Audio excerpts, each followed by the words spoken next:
que tout le monde l'ait en tête. On va rentrer dans un moment où, parce que le mouvement va se durcir, parce que les blocages, les coupures vont devenir de plus en plus importantes, les camarades syndicalistes vont se faire taper dessus de plus en plus, y compris médiatiquement. Et donc tous les sujets vont être utilisés pour essayer de dévier l'attention du public et pour essayer de les On l'a pas forcé, donc, moi, je le dis,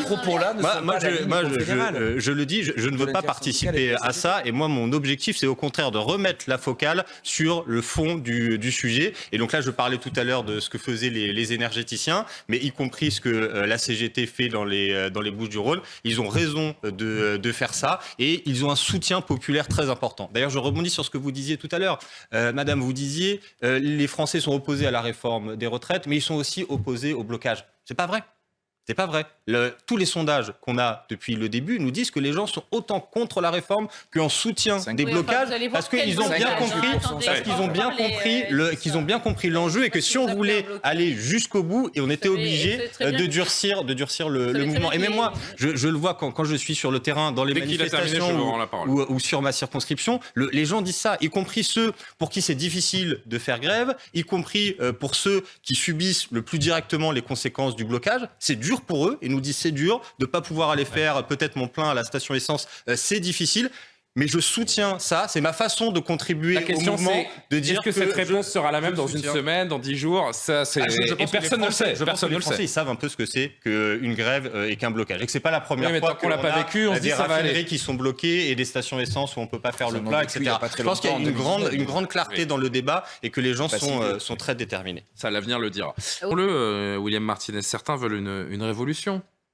Je crois que ce qui rassemble tout le monde, que ce soit côté syndicat, côté peuple français, c'est le retrait de la réforme. C'est ça le mot d'ordre commun, et c'est ça qui rassemble. Et effectivement, c'est assez intéressant de voir que... Vous pensez pas que ça va au-delà ? On a des organisations syndicales qui avaient à des époques des positions qui peuvent être très différentes, mais qui se rassemblent aujourd'hui pour demander le retrait de cette... Vous n'avez pas l'impression, j'imagine que vous avez été sur les 6 journées de mobilisation au moins quelques fois dans les rues avec les travailleurs et les gens qui manifestent, vous n'avez pas le sentiment que ça va justement bien au-delà de la réforme des retraites, la vie chère, les crises qui s'enchaînent, la morosité ambiante. C'est pour ça que je parle de révolution, de grand soir, et que chez certains... Le mot d'ordre commun et qui est important à préserver, c'est celui du retrait de la réforme des retraites. Mais évidemment, on ne peut pas faire abstraction du contexte, on ne peut pas faire abstraction de l'inflation, donc les prix qui augmentent, mais les salaires qui, eux, n'augmentent pas. On ne peut pas non plus faire abstraction du fait que c'est de plus en plus difficile pour les jeunes. Aujourd'hui, c'était journée de manifestation des jeunes, des étudiants et des lycéens. Et le fait qu'ils soient confrontés à la sélection avec Parcoursup, à la précarité pendant les études, la précarité sur le marché du travail. Évidemment, dans tout ça, il y a un modèle de société où les gens sont jetables et les gens sont précaires, et c'est aussi ça qui est refusé. Mais encore une fois, c'est le sujet de la retraite qui cristallise tout, et les salariés qui font une grève aujourd'hui, vous savez, on fait jamais grève à la légère. Perdre plusieurs journées de salaire, c'est compliqué, surtout quand on a des professions qui, justement, je viens de le dire, ont des petits salaires et que l'inflation augmente. Quand vous gagnez un petit peu plus Après, il y a des caisses, notamment à la CGT.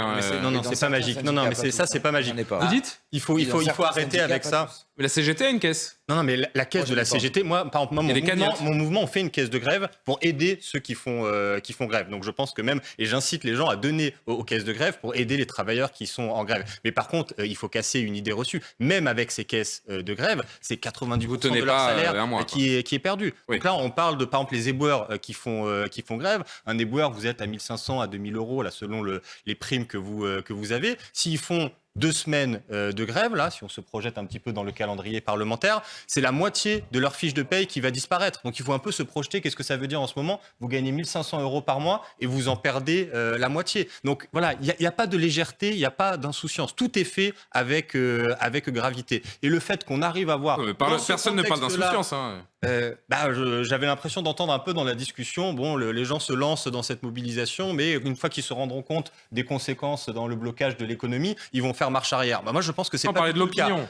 Oui, mais l'opinion, c'est pareil. Enfin, je veux dire, les gens se rendent compte de la gravité des sujets aussi. Ils arbitrent entre eux. Qu'est-ce que ça veut dire être très embêtés, même mis en difficulté par un blocage de l'économie. Mais qu'est-ce que ça veut dire bosser 2 ans de plus avec la réforme des retraites? Parce que là aussi, quand on parle des professions qui sont difficiles, où les gens sont cassés par le travail, où le travail abîme leur corps, où les gens finissent en invalidité avant de partir à la retraite. Quand vous dites à ces gens-là, vous allez travailler 2 ans de plus, c'est pas de la théorie, hein, et c'est même pas du débat politique dans le sens est-ce que je suis de gauche, je suis de droite, je suis pour ou je suis contre Macron, etc. C'est qu'est-ce qui va se passer dans ma carrière professionnelle, est-ce que je vais partir à la retraite en bonne santé. Donc ces sujets-là sont graves, les gens en ont conscience et ils sont déterminés, et je pense que le pouvoir ferait mieux de se rendre compte de cette détermination avant qu'on soit dans une situation trop compliquée.